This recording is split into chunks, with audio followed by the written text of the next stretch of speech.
nous on est centre de soins aussi, donc on soigne les oiseaux. Après les soins, c'est soit on pique, soit on relâche.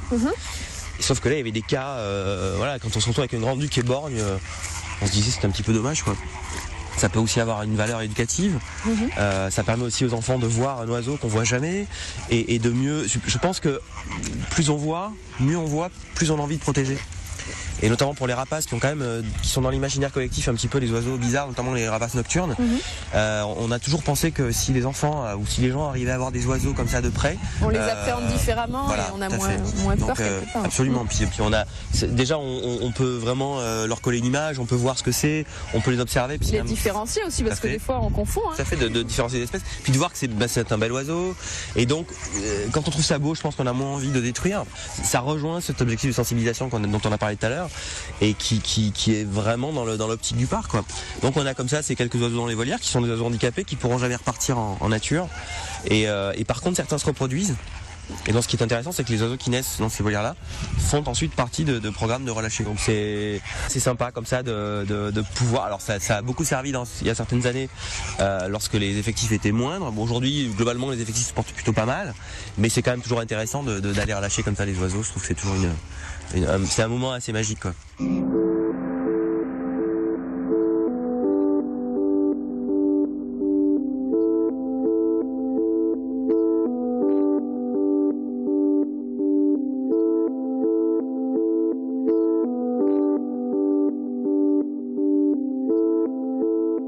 Soit vous êtes migrateur partiel, c'est-à-dire qu'une partie des effectifs ne part pas, reste sur place.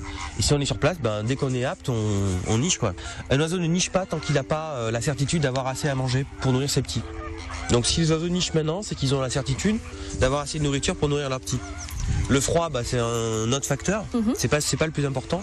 Le plus important, c'est vraiment être certain de pouvoir avoir suffisamment de nourriture pour nourrir ses petits. Donc ça peut être en janvier, en février, ça peut être plus tard, mais pour le coup, en tout cas, ces oiseaux étant déjà là et le plumage étant déjà nuptial, ils peuvent déjà démarrer la nidification. Qu'est-ce qu'on trouve dans les temps pour se nourrir alors ? Là, ça va être du poisson, principalement du poisson. Mais après, ils peuvent aller aussi manger dans des champs qui sont pas très loin et se nourrir de rongeurs. Le héron, c'est globalement un oiseau qui est assez opportuniste, donc il peut manger un petit peu de tout, quoi. Bon, alors s'ils sont là, c'est que ça leur convient en tout cas. Je pense que ça leur convient pas mal, ouais.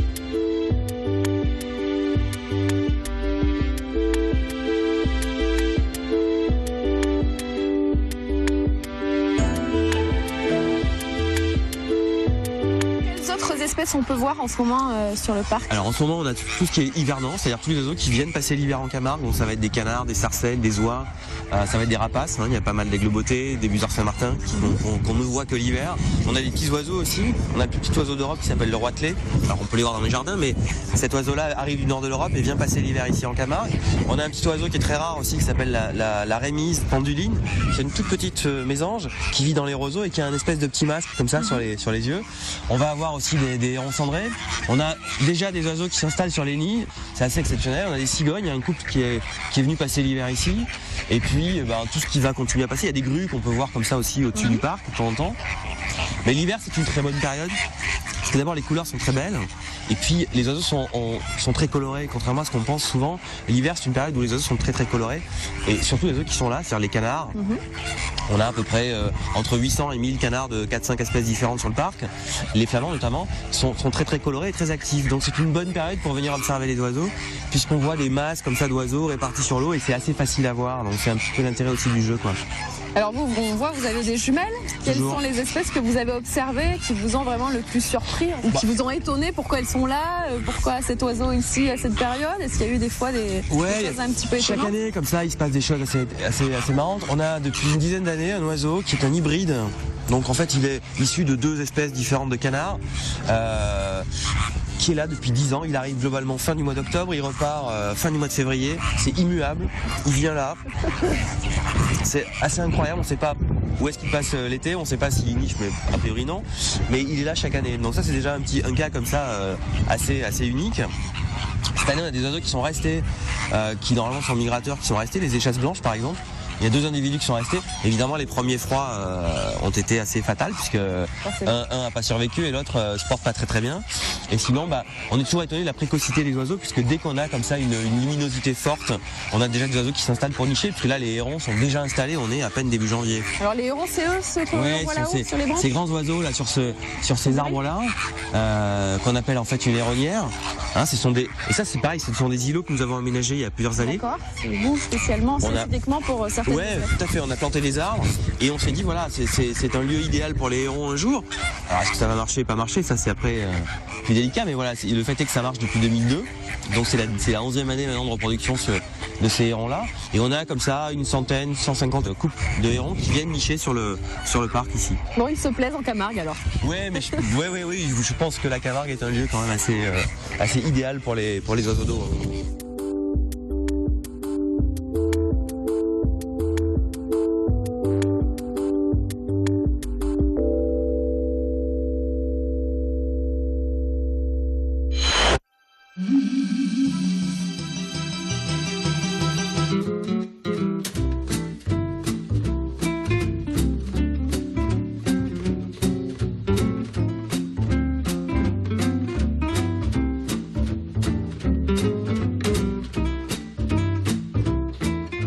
Toujours dans Territoire, il est temps de retrouver notre pause gourmande. C'est l'heure de la rubrique recette du jour. Je suis en compagnie du chef Mathieu Philippe. Bonjour. Bonjour, au restaurant Orchidea à Galargues-le-Montieu. Merci à vous. Je vous en prie. Vous êtes maître restaurateur? Absolument. C'est gage de qualité. Vous allez vous expliquer tout ça. Je le pense et puis je l'espère surtout. Quoi. On vous suit? Avec plaisir. Qu'est-ce que vous allez nous préparer de bon? Alors, j'ai prévu un petit gratin de coquilles Saint-Jacques au noix prat, un vin cuit donc de la région de Marseillan, avec des petits légumes glacés. Bon, parfait, voilà. Ça met l'eau à la bouche déjà. J'espère bien. Évidemment, on va parler des ingrédients pour cette recette. On a parlé de noix de Saint-Jacques. Alors dites-nous. Absolument, donc de la noix de Saint-Jacques blanche sans corail. En légumes, vous avez des champignons à Paris, quelques échalotes ciselées. Et ensuite, glaçage de légumes, là en l'occurrence, ça va être de la courgette et de la carotte. Et le principe, c'est de cuire à cru dans de l'eau froide, du beurre, du sucre et du sel. Alors ce qui est étonnant, c'est que vous les couvrez avec une petite feuille de sopalin. C'est quoi, du papier sulfurisé? Voilà, tout à fait. C'est du papier sulfurisé. Si vous voulez, ça empêche une réduction trop rapide. Comme ça, le légume va cuire d'une façon plutôt compotée. D'accord. Voilà, donc et ça va bien s'imbiber de la cuisson. Le mélange eau, beurre, sel et sucre. En assaisonnement, par exemple, je travaille qu'avec du piment d'Espelette. Nous allons commencer donc par ciseler de l'échalote. On va mettre donc le noix prat, qui est un vin cuit de la région, puisque c'est un vin cuit qui se fait sur Marseillan. Donc après, on va prendre un champignon de Paris qu'on va émincer. Voilà, donc les champignons de Paris émincés, on va les inclure dedans. On va le mettre sur le feu. On va mettre une petite pincée de sel. Également donc le fameux piment d'Espelette. Donc c'est un piment AOC. La suite du plat, le temps que les champignons de Paris avec le noix prat réduisent un petit peu, comme ça va permettre que champignons de Paris précuisent. On va monter une petite hollandaise. Nous avons juste les jaunes d'œufs avec un filet d'eau pour éviter que ça cuise trop vite. Et le but, c'est de le battre en faisant comme un 8 pour éviter justement que l'œuf cuise trop vite et devienne on va dire des œufs brouillés. Voilà, il faut garder le lisse de l'œuf. Donc on va verser le beurre tout doucement et toujours en faisant attention de ne pas mettre ce que l'on voit au fond de la casserole, voilà, qui apparaît, c'est-à-dire le petit lait. Voilà. Et là, ça vous fait une hollandaise bien lisse, onctueuse. Et on met de côté, on réserve. Alors, la prochaine étape, donc, je récupère mon liquide avec l'échalote, le noix prat et les champignons. Et on va donc pocher la Saint-Jacques directement dans le bouillon. On va les manipuler, les tourner, les retourner, parce que le but, c'est juste de les pocher sans ébullition. Sinon, la Saint-Jacques, la chair de la Saint-Jacques va devenir caoutchouteuse. Voilà, il faut faire reprendre un petit peu l'ébullition comme on a mis un élément froid. Ça a cassé la température et là ça va reprendre une petite ébullition, un frémissement. Voilà, donc là je vais les débarrasser. D'accord. Donc on débarrasse la coquille Saint-Jacques avec les champignons. Voilà, donc ça on va le mettre pour l'instant de côté. On va remettre ça sur le feu. On va monter la flamme et les laisser réduire un petit peu. Ça concentre les saveurs, les sucs. On verse de la crème fleurette dans le noyer de Prat qui réduit. Et là, on va laisser réduire à nouveau. Donc là, on va laisser réduire 2 minutes. Alors là-bas, on a quoi dans nos petites coupelles? Alors dans les petites coupelles, c'est une purée faite maison, montée à l'huile d'olive et avec du lait où je mets de l'ail à macérer. Voilà. Purée de pommes de terre. On est Purée de pommes de terre, voilà. Prochaine étape, nous allons récupérer la sauce. Nous allons remettre les Saint-Jacques à l'intérieur, sans mettre le jus qui reste, sinon ça va liquéfier la sauce et il n'y aura plus l'onctuosité. Voilà, donc là maintenant nous allons incorporer les petits légumes glacés, donc en l'occurrence les carottes. Ensuite, donc les petites courgettes. On va remuer le tout. Dans la dernière étape, nous allons mélanger, incorporer la sauce anglaise. D'accord. C'est ce qui va permettre de gratiner à la fin. Donc on remue le tout. C'est sinon vous avez les œufs, enfin la sauce qui risque de coaguler et ça va vous laisser des particules. Voilà, donc là le mélange est effectué. On va faire le dressage sur assiette en mettant bien tous les ingrédients. Déjà, le plus facile, ce sont les Saint-Jacques. On sait qu'il y en a 5 par personne. La garniture qui va avec. Et donc le but, c'est de ne pas le recouvrir complètement de sauce. C'est quand on va le gratiner, vous avez la Saint-Jacques qui va ressortir et également les couleurs. Voilà, donc là, on arrive à terme de la préparation. Voilà, et comme vous pouvez voir, ça prend une couleur dorée. C'est la hollandaise qui permet de gratiner sur le dessus. Voilà. Et là, vous avez les Saint-Jacques qui ressortent, toutes les couleurs qui ressortent. Voilà donc pour la deuxième assiette.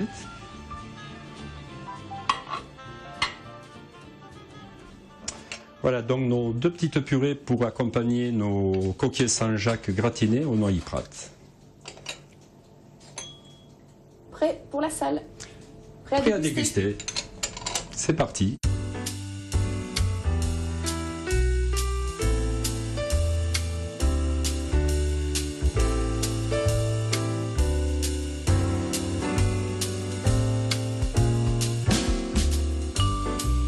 Voilà donc la coquille Saint-Jacques. Alors pour accompagner la petite coquille Saint-Jacques au noyer Prat, je fais également tous les soirs une petite brochette de pain qui est préparée chez un boulanger à Galargues-Montieu, vanille au chocolat. Donc vous avez 4 pains différents. Un pain à la figue, un pain aux céréales, un pain au lin et un pain au levain. Et un accompagnement comme vin, je vous ai choisi un chardonnay, le domaine guitare, qui va très bien se marier avec la coquille Saint-Jacques. Bonne dégustation.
Un petit peu de hauteur, on a une jolie vue sur les étangs. On peut observer à la jumelle là du coup. Ah oui, là on peut observer à la jumelle, ouais, on a quelques trucs sympas. Mais ce qui est très intéressant ici surtout, en plus des oiseaux, c'est qu'on voit ce qu'est la Camargue. On a vraiment le déroulé, c'est-à-dire qu'on a, on voit comment l'eau circule par des canaux. Ensuite ces canaux nous amènent l'eau, donc on va prendre l'eau pour la distribuer ensuite dans les marais du parc. Donc à gauche ou à droite, peu importe. Et ce qui est intéressant, c'est de voir vraiment l'impact aussi du sel et de l'eau douce sur la végétation, puisque la végétation n'est pas la même si on se retourne. On a ici des roseaux, donc avec un niveau d'eau douce qui est constant, qui permet à ces roseaux de survivre. Au fond, on a un étang. Et par contre, ici à gauche, les niveaux d'eau sont beaucoup plus bas. Il y a une interaction entre le sel et l'eau. Et donc globalement, on va avoir des eaux saumâtres avec des milieux salés, donc des plantes qui sont des salicornes par exemple, ou des milieux plus hauts, comme les pelouses qui sont juste là, où on va avoir des graminées. Donc en fait, on a vraiment l'intérêt majeur de la Camargue, c'est ça, c'est-à-dire que chaque oiseau qui va arriver ici va avoir le choix d'un habitat qui va lui correspondre, soit pour nicher, soit pour hiverner, soit pour s'alimenter, soit pour se cacher, peu importe. Et c'est intéressant, et je pense que ce qui est top ici notamment, c'est qu'on peut observer tout ça. Et puis on a une espèce de mini Camargue ici, hein. C'est-à-dire que il y a déjà 7-8 milieux et chaque espèce qui arrive peut s'y installer. Moi je trouve que c'est vraiment pour moi c'est un endroit magique. Parce qu'on a de la hauteur, on voit ce que c'est, puis ça permet de comprendre un petit peu comment ça fonctionne. Parce que il y a beaucoup d'oiseaux, mais on sait jamais trop d'où ça vient, pourquoi, comment. Et l'explication, elle est souvent là, dans le milieu, dans l'habitat. Donc c'est un de vos lieux préférés, là. Ici, ouais, regardez, on est quand même là, on est aux premières loges. Hein. On peut voir déjà ce qu'il y a, parce que en fait le parc va jusqu'aux arbres qui sont tout au fond là-bas. Et puis ici, on a tout un réseau avec des observatoires, donc on peut voir un petit peu déjà les oiseaux qui sont présents, voir si on s'avance, si on s'avance pas. Puis après, on peut voir aussi s'il y a des oiseaux sur l'étang. Enfin, c'est hyper intéressant, quoi. Le lieu d'observation idéal. Un des lieux idéaux.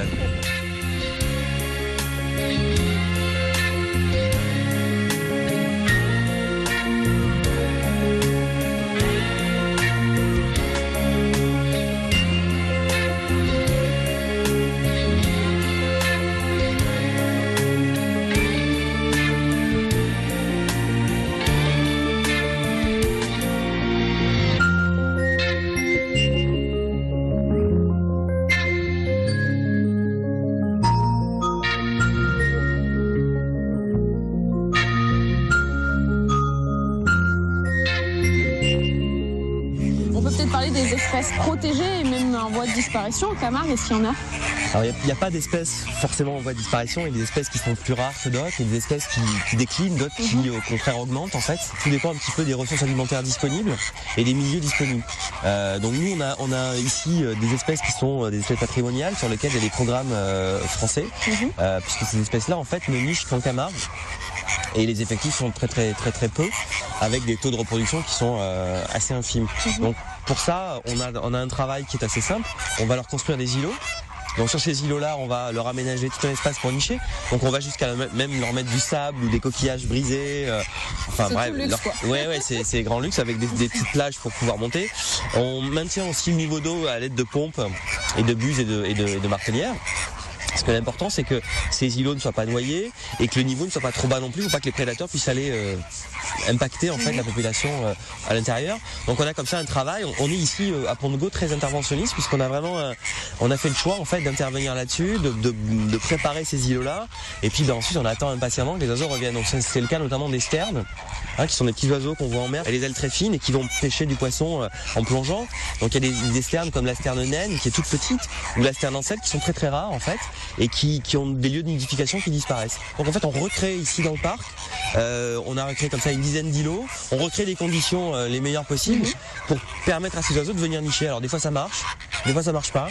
Donc là on continue à essayer d'améliorer tout ça. Là c'est pareil, on a cette héronnière comme ça qui va arriver à terme dans quelques années. Donc on a préparé un nouvel îlot et qui sera prêt je pense d'ici 4-5 ans. Donc, lorsque celui-ci va disparaître, les oiseaux pourront venir s'installer ici. Alors après on n'a pas du tout la certitude qu'ils vont le faire, mais par contre nous on va préparer ça.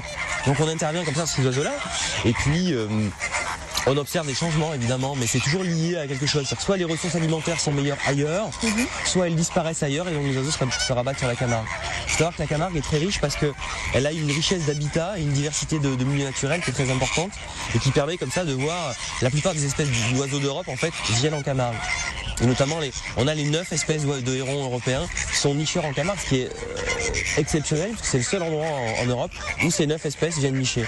Et c'est pas dû qu'à la protection, mais c'est dû aussi à la richesse des milieux. Voilà. Bon, on invite tout le monde à venir voir le parc ornithologique du Pont de Gau, parce qu'on apprend plein de choses, on découvre plein d'oiseaux différents. Et bien, on vous remercie pour cette balade qui était fort ludique et sympathique. Ouais, merci, mais c'était agréable. Le temps est de la partie aussi. Ou comment ça se passe? Oui, c'est tout le temps en fonctionnement.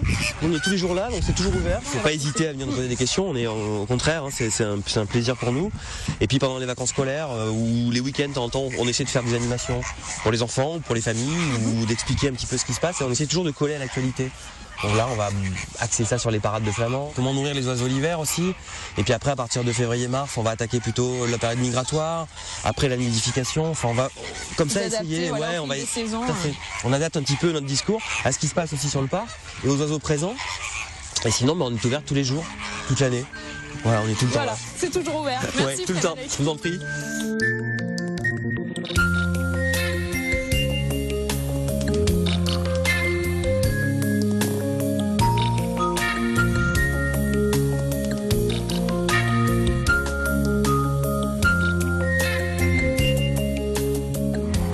De ce territoire au parc ornithologique du Pont de Gau, Sainte-Marie-de-la-Mer, je vous invite à venir découvrir ce lieu magique où vous serez tout près des oiseaux. Comme vous les voyez derrière moi, on peut presque les toucher. Rendez-vous la semaine prochaine pour une nouvelle émission et une nouvelle découverte. Je remercie Frédéric Siller qui a signé les images, Frédéric Lamoureux qui nous a servi de guide pendant cette émission. Je vous souhaite à tous un agréable week-end, une bonne semaine. On se retrouve dès vendredi prochain. Ciao, bye.